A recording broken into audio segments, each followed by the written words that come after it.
Bismillahirrahmanirrahim. Assalamualaikum warahmatullahi wabarakatuh. Pada kali ini saya akan mempresentasikan pemeriksaan segmen anterior mata dan hal-hal apa saja yang bisa kita lihat dalam pemeriksaan ini dengan menggunakan peralatan sederhana, yaitu senter dan loop. Apabila dimungkinkan dan tersedia, bisa dibantu dengan menggunakan ophthalmoscope direct. Pemeriksaan segmen anterior adalah bagian dari pemeriksaan mata untuk menilai bagaimana keadaan pasien dan untuk membantu kita dalam menunjang diagnosis pemeriksaan. Langkah-langkah yang akan kita lakukan yaitu dengan melakukan pemeriksaan tajam penglihatan terdahulu. Ini merupakan suatu tanda vital mata karena pada umumnya pasien datang dengan keluhan penglihatan buram ya sebagai fungsi utama dari mata. Kemudian kita lakukan pemeriksaan segmen anterior dengan menggunakan senter, dan pada saat kita memeriksa segmen anterior ini, kita juga melakukan pemeriksaan kedudukan bola mata serta pergerakan bola mata. Dengan menggunakan senter ini juga kita melakukan pemeriksaan relatif afferent papillary defect, yang untuk menilai apakah ada gangguan neurosensori ataupun dalam jaras penglihatan. Pemeriksaan ophthalmoscope direct untuk memeriksa fundus, kita mulai dengan pemeriksaan refleks fundus dan kemudian untuk menilai apakah adakah kelainan di segmen posterior, yaitu yang ada di fundus. Pemeriksaan lapang pandangan dengan melakukan pemeriksaan tes konfrontasi, serta yang terakhir pemeriksaan untuk mengukur tekanan bola mata dengan menggunakan alat bantu tonometer SIOTS. Klasifikasi WHO untuk penglihatan. Untuk penglihatan normal adalah 6/6 sampai 6/18, kemudian ada gangguan penglihatan, ada low vision, serta adanya kebutaan. Nah, yang paling penting kita ketahui adalah bahwa penglihatan normal manusia adalah 6/6 dalam satuan meter atau 20/20 dalam satuan kaki. Sehingga apabila kita mendapatkan pasien setelah kita melakukan pemeriksaan tajam penglihatan ternyata tidak mencapai 6/6 dan tidak ada gangguan refraksi, maka kita harus mencari tahu apakah yang menyebabkan gangguan penglihatan tersebut. Di bagian organik mana yang ada di mata yang terganggu. Gangguan tajam penglihatan itu bisa kita bagi gangguan yang disebabkan oleh kerusakan media refraksi, dalam hal ini adalah kornea, bilik mata depan, serta lensa. Yang bisa kita lakukan dengan pemeriksaan segmen anterior dengan menggunakan senter, serta media refraksi lainnya yaitu vitreous, yang ini nanti akan dibantu dengan menggunakan ophthalmoscope. Serta gangguan konduksi yang disebabkan oleh kerusakan retina ataupun saraf optik. Mata secara makroskopis dengan menggunakan senter, ya, ataupun dengan keadaan biasa, kita akan bisa melihat bahwa batasan mata, yaitu untuk bagian superiornya adalah sampai superior orbital rim, ya, dan kemudian di inferior orbital rim ya kita bisa meraba di sini adanya tulang, ya, batas tulang orbital di bagian bawah, kemudian kantus lateral serta kantus medial. Dan perlu juga diperhatikan bahwa ada yang namanya kelenjar lakrimal yang memproduksi air mata, kemudian adanya kelopak mata atas serta kelopak mata bawah serta adanya bulu mata. Ya. Dan untuk menjaga lapisan air mata ini kita mempunyai sistem lakrimasi yang baik, yaitu dengan mulai dari produksi kelenjar air mata dan kemudian pada saat kita berkedip air mata itu akan dialirkan ke arah sakus lakrimal melalui kanalikulus seperti ini. Ini adalah bagian mata dan ini adalah bola mata. Hal yang pertama bisa kita lakukan pemeriksaan awal, yaitu untuk melihat posisi bola mata. Apakah posisi bola mata ortoforia ataupun ada juling. Apakah juling ke arah luar maupun juling ke arah dalam. Ada juga juling ke arah atas maupun ke arah bawah. Nah, untuk menilai posisi bola mata ini, kita arahkan senter ke arah glabella, ya ini supaya tidak menyebabkan rasa silau pasien. Dan kita lihat apakah refleks yang ada itu seimbang atau tidak, berada di posisi yang sama antara mata kanan dan kiri. Misalnya saja, kita ukur ketika kita arahkan senter ke arah glabella dan kemudian pasien melihat jauh, atau misalnya kita melihat ke arah senter dari jarak 30 cm, ya misalnya jarak 30 cm, ini adalah jarak baca. Nah, kita ukur berapakah jaraknya. Misalnya kita lihat di sini adalah 64, ya, maka ini adalah pasien dengan pupillary distance-nya 64 untuk dekat, dan kita tambahkan 2 mm untuk melihat jauh. Nah, apabila refleks cahaya yang ada di kornea ini tidak seimbang dan berada di posisi nasal dari kornea, ini kita sebut sebagai eksotropia. Dan apabila berada di sisi temporal, kita sebut sebagai esotropia.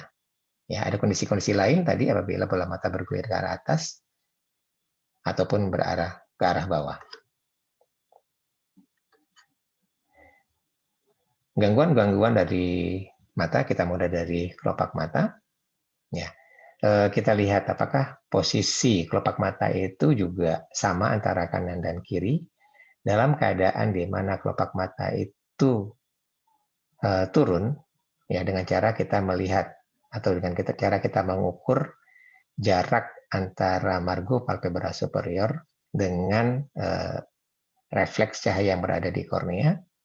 Ini adalah margin to reflect distance. Ya. Dan kita lihat di sini bahwa kita tidak bisa melihat refleks cahaya di kornea untuk mata kiri pasien. Ini kita sebut sebagai ptosis. Keadaan bola matanya turun, tetapi tidak ada suatu proses inflamasi ya dalam keadaan mata yang tenang.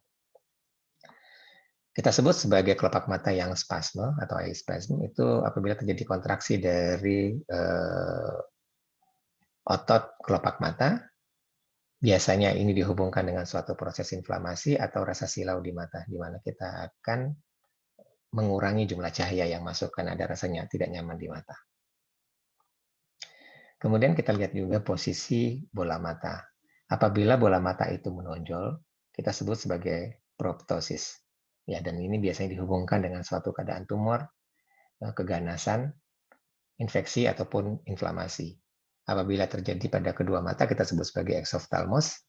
Ya, dan ini dihubungkan dengan keadaan gangguan tiroid. Keadaan lain dari kelopak mata yang menyebabkan pasien datang berobat adalah bengkak atau benjolan di kelopak mata, baik di kelopak mata atas maupun kelopak mata bawah. Dan umumnya itu disebabkan oleh hordeolum atau sty, ya orang awam sebut sebagai bintitan, dan kalazion. Hordeolum sendiri ada yang namanya hordeolum externum. Ini apabila infeksi itu mengenai kelenjar Zeiss dan Moll, ya sebagai kelenjar aksesoris. Dan biasanya kita akan melihat bayangan pusnya itu lebih dominan berada di kulit. Sementara hordeolum internum itu biasanya disertai dengan rasa sakit dan kemudian mata merah, dan ketika ditekan dibuat rasa sakit. Dan ketika kita melakukan eversi, kita akan melihat adanya bayangan pus di konjungtiva tarsal. Sementara kalazion sendiri adalah sumbatan dari minyak mata. Ini bisa terjadi atau timbul setelah bintitan ya, kemudian menjadi tenang, ataupun memang sebagai murni dari sumbatan minyak mata saja. Biasanya dia tidak sakit dan tidak merah, dan biasanya untuk kalazion ini bisa berlangsung lama. Infeksi atau inflamasi lain yang bisa terjadi di kelopak mata adalah selulitis preseptal. Nah, selulitis preseptal ini adalah selulitis yang hanya terbatas di kelopak mata saja karena dia tidak melewati septum, dan biasanya tajam penglihatannya normal. Kita lihat di sini ya, adanya pembengkakan. Biasanya juga tidak disertai dengan proptosis, gerakan bola mata juga baik, serta keadaan bola mata yang baik. Untuk selulitis orbita sendiri, ya kita juga akan melihat adanya suatu pembengkakan di kelopak mata, warnanya juga kemerahan. Biasanya disertai dengan proptosis karena dominan inflamasi atau infeksinya itu berada di rongga orbita dan menyebabkan gangguan pergerakan bola mata, bisa disertai dengan rasa sakit ataupun kemosis ya, endema dari konjungtiva.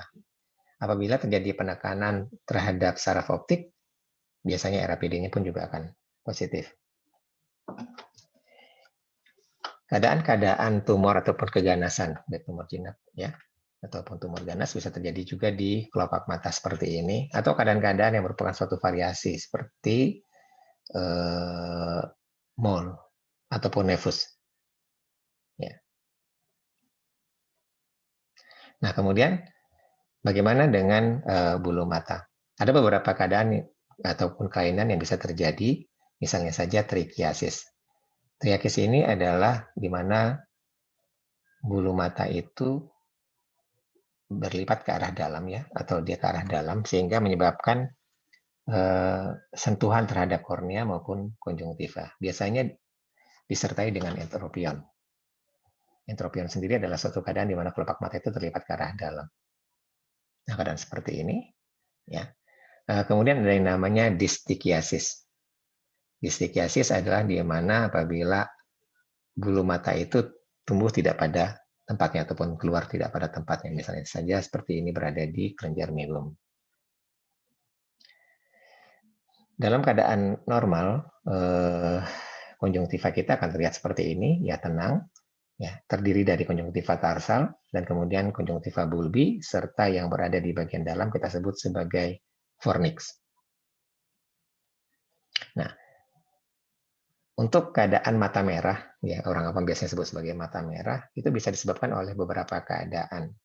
Mata merah sendiri merupakan suatu tanda adanya inflamasi di bola mata, yang kadang-kadang bisa menyebabkan keadaan serius.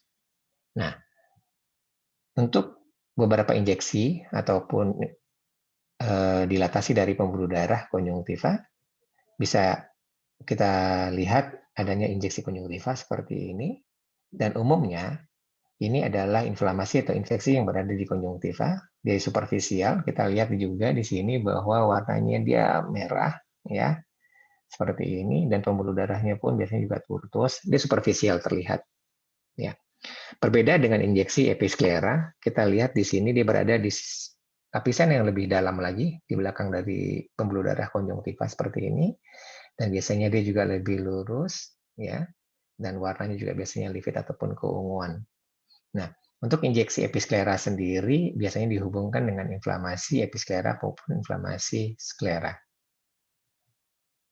Injeksi yang lain, kita lihat adalah injeksi silier. Ini mengindikasikan adanya suatu proses inflamasi ataupun infeksi di kornea, di iris, di badan silier anterior, ataupun di bilik mata depan. Misalnya saja kita bisa lihat injeksi silier pada glaukoma serangan akut. Jadi, untuk membedakan injeksi ini penting sekali karena kita akan bisa memperkirakan jaringan mana yang mengalami inflamasi ataupun mengalami infeksi. Injeksi konjungtiva umumnya kita lihat pada konjungtivitis. Nah, misalnya saja pada konjungtivitis virus seperti ini, beberapa gambaran klinis yang bisa kita lihat, misalnya adalah folikel. Ya, ini merupakan suatu kumpulan dari limfosit, ya, dan kita lihat bahwa folikel ini memang umumnya berada di daerah fornix. Yang paling penting adalah ketika kita melakukan pemeriksaan permukaan bola mata seperti ini di segmen anterior, kita melihat apakah permukaan itu rata atau tidak. Apabila dalam keadaan yang rata, dan kita arahkan ke arah konjungtiva, ataupun misalnya konjungtiva bulbi maupun kornea, itu refleksi cahayanya cuma satu. Tetapi apabila kita melihat begitu banyaknya refleksi seperti ini, ya, ini menunjukkan bahwa permukaan konjungtivanya tidak rata. Ini adalah folikel di konjungtiva tarsal, baik superior maupun inferior. Jadi jangan lupa untuk melakukan eversi, dan kemudian kita lihat adanya injeksi konjungtiva. Ya, dan kemudian kita lihat juga adanya suatu discharge yang serosa, ya, atau watery. Dalam keadaan-keadaan yang lebih berat, kita bisa melihat adanya pseudomembran di konjungtiva tarsal, baik superior maupun inferior. Jadi mohon diperhatikan refleksi cahaya pada permukaan yang kasar. Nah, untuk konjungtivitis alergi, baik vernal, seasonal, perennial, seperti itu, ataupun atopik, kita akan bisa melihat beberapa gambaran klinis yang umum, yaitu reaksi papilaris seperti ini. Jadi dia hanya hiperemis saja, biasanya kita terlihat seperti bludru, ya, velvet biasa disebut seperti itu. Dan apabila papil ini membesar, bisa terjadi giant papil ataupun cobblestone. Ini memang dihubungkan dengan reaksi alergi ataupun respon imun, ataupun kita juga bisa melihat pada keadaan di mana reaksi terhadap benda asing. Dalam beberapa keadaan, misalnya pada pengguna lensa kontak yang lama, ya akan terjadi giant papillary conjunctivitis. Di conjunctivitis alergi, ya kita juga bisa melihat adanya suatu litiasis ya atau conjunctival concretion ya. Jadi dia mengeras gitu ya, suatu keadaan inflamasi yang kronik. Jadi terjadi kalsifikasi di sini. Dan ada conjunctival scarring berwarna keputihan seperti ini. Ya, apabila permukaan dari litiasis tidak rata, biasanya pasien akan mengeluh rasa mengganjal. Keadaan merah lain di konjungtiva bulbi yang bisa kita temukan adalah perdarahan subkonjungtiva. Ini adalah suatu keadaan yang sebenarnya tidak berbahaya untuk mata, biasa terjadi spontan, tetapi apabila keadaan ini berulang, mungkin kita pikirkan suatu keadaan sistemik lainnya, apakah hipertensi, diabetes mellitus, apakah pasien menggunakan obat-obat pengecir darah, ataupun pasien dengan keadaan-keadaan gangguan pembekuan darah. Jadi apabila berulang, ada baiknya kita melakukan workup ataupun konsultasi dengan teman sejawat kita di penyakit dalam.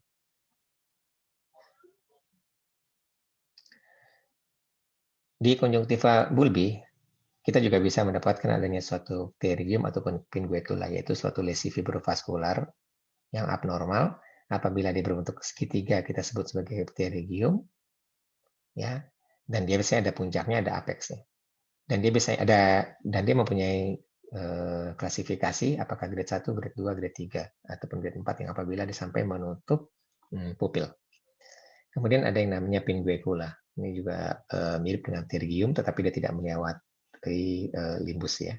Dan kalau kita lihat juga pembuluh darahnya berbeda. Kalau ini memang mengikuti atau mengarah ke arah apex dari lesi fibrovaskular tersebut pada pterygium. Sementara pada pinguecula tidak. Kita juga bisa melihat adanya suatu massa di konjungtiva, apakah jinak maupun ganas. Yang jinak kita sebut biasanya adalah nevus, ataupun yang ganas ya melanoma maligna. Dan beberapa keadaan massa di konjungtiva juga bisa saja ya, terjadi. Nah, untuk episkleritis maupun skleritis, kita akan bisa melihat adanya suatu nodul ataupun necrotizing ataupun adanya suatu skleromalacia. Episkleritis biasanya adalah suatu keadaan yang tidak terlalu berbahaya ya dibandingkan dengan skleritis ya. Dan kemudian dia umumnya juga jinak, bisa nodular dan biasanya juga tidak rasa sakit. Nah, skleritis sendiri biasanya akan disertai dengan rasa sakit dihubungkan dengan suatu keadaan penyakit-penyakit sistemik. Jadi kita bisa minta tolong untuk pasien menutup mata dan kemudian kita ketuk pada mata yang merah apabila dia merasa sakit, itu lebih ke arah skleritis dibandingkan episkleritis. Nah, sekarang kita lebih ke depan lagi, yaitu kornea. Nah, kornea adalah suatu jaringan yang transparan dan permukaan kornea ini sendiri mempunyai diameter horizontal dan vertikal yang berbeda, serta ketebalan yang juga berbeda antara perifer dan sentral. Terdiri dari 5 lapis, yaitu epitel, membran Bowman, stroma, membran Descemet, serta endotel. Di sini kita bisa melihat lapisan kornea dengan menggunakan slit lamp. Ya.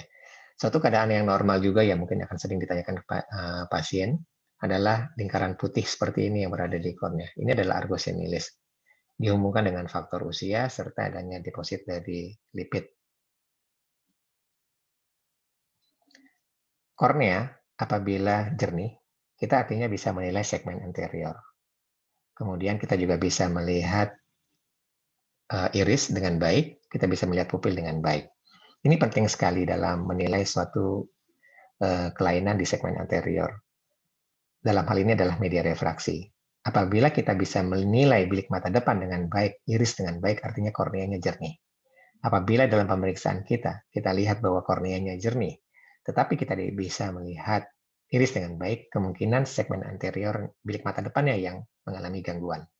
Seperti itu. Ya, atau kita juga tidak bisa menilai lensa karena adanya suatu fibrin yang menutupi daerah pupil seperti ini. Jadi sangat penting sekali untuk menilai segmen anterior ini dimulai dari depan sampai ke belakang. Keadaan atau kelainan yang bisa kita jumpai pada kornea seperti epiteliopati, ya, dengan menggunakan fluoresen kita akan lihat seperti ini. Ini adalah keratopati pengutat superficial, biasanya disebabkan karena efek toksik, atau misalnya pada konjungtivitis alergi ataupun blefaritis, ya, jadi menyebabkan gangguan dari epitel kornea. Ini tidak terlalu membahayakan, tetapi membuat rasa pasien tidak nyaman, dan juga terkadang menyebabkan gangguan penglihatan. Biasanya pasien akan mengeluh glare, ya, atau melihat cahaya itu berpendar. Dalam keadaan yang lebih berat, kita akan bisa melihat adanya satu keratopati bulosa. Ya, ini biasanya disebabkan karena adanya edema kornea, gangguan dari pompa endotel untuk mempertahankan transparansi kornea. Jadi, pompa endotel itu penting sekali, ya, dia akan berhubungan dengan aqueous humor. Kornea bisa mengalami erosi seperti ini atau abrasi. Biasanya pasien sangat sakit, ya, kemudian sangat berair dan pasien merasa silau. Kita akan juga bisa melihat adanya injeksi ciliar, ya, yang dominan seperti ini. Ya, ini bisa disebabkan oleh karena trauma, misalnya bisa karena lensa kontak juga, atau misalnya pasien mengucek mata seperti itu dan terlalu keras, ya, misalnya. Kemudian benda asing kornea seperti ini, ya, ini terkadang kita temukan pada pekerja-pekerja pengelasan, gerinda seperti itu. Dan di permukaan kornea sendiri, di epitel, kita juga bisa melihat adanya satu keratitis filamentosa. Ini merupakan suatu kompleks aderen antara mukus dengan korneal epitelium. Pada keadaan-keadaan konjungtivitis yang berat, ya, kita akan bisa juga mendapatkan seperti ini. Ini menyebabkan rasa pasien yang tidak nyaman. Nah, sekarang kita bergerak ke infeksi kornea. Kita mulai memperkenalkan dulu dengan yang namanya infiltrat. Jadi suatu akumulasi dari leukosit ataupun jaringan-jaringan yang nekrosis, bisa juga disertai dengan adanya suatu mikroorganisme di dalamnya, kita sebut sebagai infiltrat kornea. Nah, infiltrat kornea ini sendiri bisa tidak menyebabkan adanya suatu defek atau terkupasnya epitel ataupun jaringan stroma yang hilang. Jadi dia hanya infiltrat saja dengan permukaan epitel yang masih rata. Ataupun juga bisa kita dapatkan keadaan di mana disertai dengan defek. Nah, keadaan defek ini kita sebut sebagai ulkus kornea. Jadi ulkus kornea yang aktif, ya, itu apabila kita mendapatkan adanya infiltrat, kemudian adanya defek dari epitel ataupun stroma. Dan ini kita juga baiknya melakukan pengukuran berapakah diameter defek dan berapakah diameter dari infiltrat.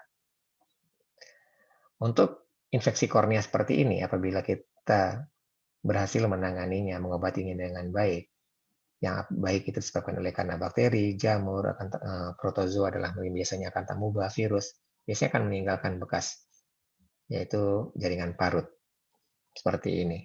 Dan kita tidak akan melihat adanya suatu kemerahan di konjungtiva, baik injeksi konjungtiva maupun injeksi siliar. Infiltrat bisa juga berbentuk epitelial seperti ini, ya, dan di superficial, ya, umumnya disebabkan karena virus. Dan kita perhatikan bahwa ada lesi putih seperti ini di kornea, ya, dan kemudian kita senterkan apabila kita melihat adanya satu tambahan refleksi, artinya itu permukaan korneanya nggak rata. Nah, kemudian, ya, dengan menggunakan slit lamp, ini biasanya alat bantu yang digunakan oleh dokter spesialis mata, kita bisa melihat bahwa infiltrat ini berada di superficial, di epitelial seperti ini. Infiltrat sendiri juga bisa berbentuk dendritik, ya, seperti ini, ya, umumnya disebabkan oleh virus. Apabila dia meluas, disertai dengan adanya defek, kita sebut sebagai ulkus geografik. Biasanya karena keadaan virusnya dia bereplikasi menjadi lebih banyak, menyebabkan terjadinya defek epitelial seperti ini. Dan biasanya kita juga membantu untuk menilai apakah ini virus, yaitu dengan menggunakan pemeriksaan tes sensibilitas, yaitu dengan menggunakan cotton bud, ya, kita ambil satu filamen saja, kita tarik seperti itu, dan kemudian kita sentuhkan ke kornea pasien. Biasanya pada keadaan seperti ini sensibilitasnya akan turun, ya. Jadi bisa mulai dari tadi yang punktata, kemudian bisa menjadi dendritik, ataupun bisa menjadi geografik. Ini umumnya disebabkan oleh karena virus. Dan dia biasanya juga bentuknya itu tidak bulat, ya.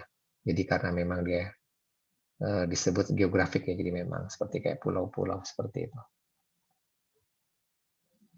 Nah, infeksi virus sendiri ya bisa saja terjadi di stroma. Jadi bukan hanya di epitel, tetapi juga bisa terjadi di stroma, di mana apabila dengan menggunakan senter, kita tidak melihat adanya tambahan refleksi. Ya, kita lihat ada lisi putih di sini, mata merah, tetapi kita tidak melihat adanya suatu tambahan refleksi di kornea. Dan dengan menggunakan slit lamp, kita lihat bahwa terjadi edema dari stroma serta infiltrat yang berada di stroma. Dan kita lihat di sini ya, dia lebih menonjol ke arah dalam, ke arah endotel. Ini adalah keratitis stromal. Atau apabila terjadi endotelitis yang biasanya disebabkan oleh karena herpes simplex, ya kita juga akan bisa melihat adanya satu gambaran garis-garis di kornea seperti ini. Ini kita sebut sebagai Descemet fold ya. Descemet fold ini juga bisa kita temukan pada edema kornea. Ini garis seperti ini. Kita lihat di sini epitelnya intak, sangat minimal terjadinya edema stroma, ya, tetapi kita lihat bahwa permukaan epitelnya tidak rata dengan menggunakan slit lamp. Nah, untuk ulkus kornea sendiri, tadi kita sebutkan bahwa infeksi kornea itu adalah keratitis. Dan apabila terjadi defek epitel, defek stroma, kita sebut sebagai ulkus kornea. Ya, ulkus kornea adalah bagian dari keratitis. Nah, untuk severity-nya sendiri atau tingkat keparahannya sendiri, kita juga bisa tambahkan diagnosisnya atau permasalahannya, misalnya saja ulkus kornea dengan hipopion, ulkus kornea dengan descematokel ataupun impending perforation, atau ulkus kornea perforasi seperti ini. Nah, hipopion sendiri adalah akumulasi dari sel-sel inflamasi ataupun jaringan nekrosis ataupun bisa terisi oleh mikroorganisme yang berada di bilik mata depan. Ya. Sementara descematokel ini apabila kornea ini sangat menipis, tetapi bilik mata depannya masih dalam, ya belum terjadi perforasi. Ya, jadi kita bisa menilai dalaman korneanya. Kita senterkan tadi dari arah samping. Dan kemudian apabila kita melihat seperti ini, ya ini kita sebut sebagai ulkus kornea perforasi dengan adanya prolaps dari iris. Ya. Ulkus kornea bisa saja disebabkan oleh bukan infeksi, misalnya saja ulkus moren ataupun peripheral ulcerative keratitis. Dan ini dihubungkan dengan suatu keadaan sistemik yang kemudian menginvasi juga kornea, suatu keadaan penyakit autoimun yang bisa mengancam jiwa. Nah, yang membedakan dengan ulkus kornea disebabkan oleh karena satu mikroorganisme adalah tidak adanya interval lucid, karena dia memang langsung berhubungan dengan limbus seperti ini. Ya, interval lucid itu adalah jadi jarak antara kornea yang terinfeksi dengan limbus. Apabila tidak ada, kita sebut sebagai ya, interval lucid yang negatif. Dan ini memang dihubungkan dengan ulkus kornea, baik ulceratif yang perifer maupun ulkus moren. Kornea bisa mengalami kerusakan karena trauma, bisa menyebabkan terjadinya satu proses laserasi ataupun ruptur seperti ini, ya apakah dia parsial maupun full thickness. Dan kita lihat juga pada keadaan ini ada katarak traumatika. Bisa juga menyebabkan kerusakan yang lainnya, sehingga menyebabkan terjadinya perdarahan di dalam bilik mata depan, ya kita sebut sebagai hifema. Kita suatu kumpulan darah yang berada di bilik mata depan. Nah, untuk iris sendiri, ini merupakan salah satu bagian dari jaringan uvea, selain daripada badan silir maupun koroid. Apabila mengalami inflamasi, kita sebut sebagai uveitis. Ya, uveitis yang berada di anterior kita sebut sebagai uveitis anterior. Bila berada di tengah kita sebut sebagai uveitis intermediate. Bila berada di posterior, ya bisa di retina ataupun koroid kita sebut sebagai uveitis posterior. Apabila melibatkan seluruh jaringan tersebut kita sebut sebagai panuveitis atau panuveitis. Tetapi uveitis sendiri bisa juga melibatkan jaringan di sekitarnya, misalnya saja kornea, saraf optik, seperti itu. Untuk uveitis anterior sendiri biasanya disertai dengan adanya rasa sakit, mata merah, gangguan penglihatan, ada rasa silau, fotofobia, ya. Ditandai dengan gambaran adanya injeksi silier dan keratik precipitate ya. Tadi ingat ya, tadi ada infiltrat di kornea, tapi itu di bagian depan. Nah, sekarang kita lihat infiltratnya itu ternyata berada di bagian dalam, menempel di endotel. Dengan menggunakan slit lamp, kita akan bisa melihat bahwa adanya infiltrat di sini. ya. Dan kita juga bisa lihat adanya cells di bilik mata depan ataupun flare, tetapi sayangnya pemeriksaan cells dan flare ini tidak bisa dilakukan dengan hanya menggunakan center dan loop, tetapi perlu menggunakan slit lamp. Kita juga bisa mendapatkan adanya iris ataupun fibrin synechia posterior, ini pada uveitis. Nah, misalnya saja untuk cells di bilik mata depan dengan menggunakan slit lamp, kita lihat di sini. Ini bayangan yang putih, ya seperti kalau kita nonton di bioskop ya, kita lihat adanya jalannya cahaya dari proyektor menuju ke layar, itu adalah flare ataupun suar. Dan kemudian kita lihat ada material putih-putih terbang di sini di bilik mata depan. Inilah yang kita sebut sebagai kumpulan cells di anterior chamber atau bilik mata depan. Ini adalah merupakan salah satu indikator inflamasi aktif di pada uveitis. Ini adalah iris yang normal. Ini iris kalau kita perhatikan ada titik-titik putih, ya. Dengan loop bisa membantu sih. Ya, kita sebagai nodul iris.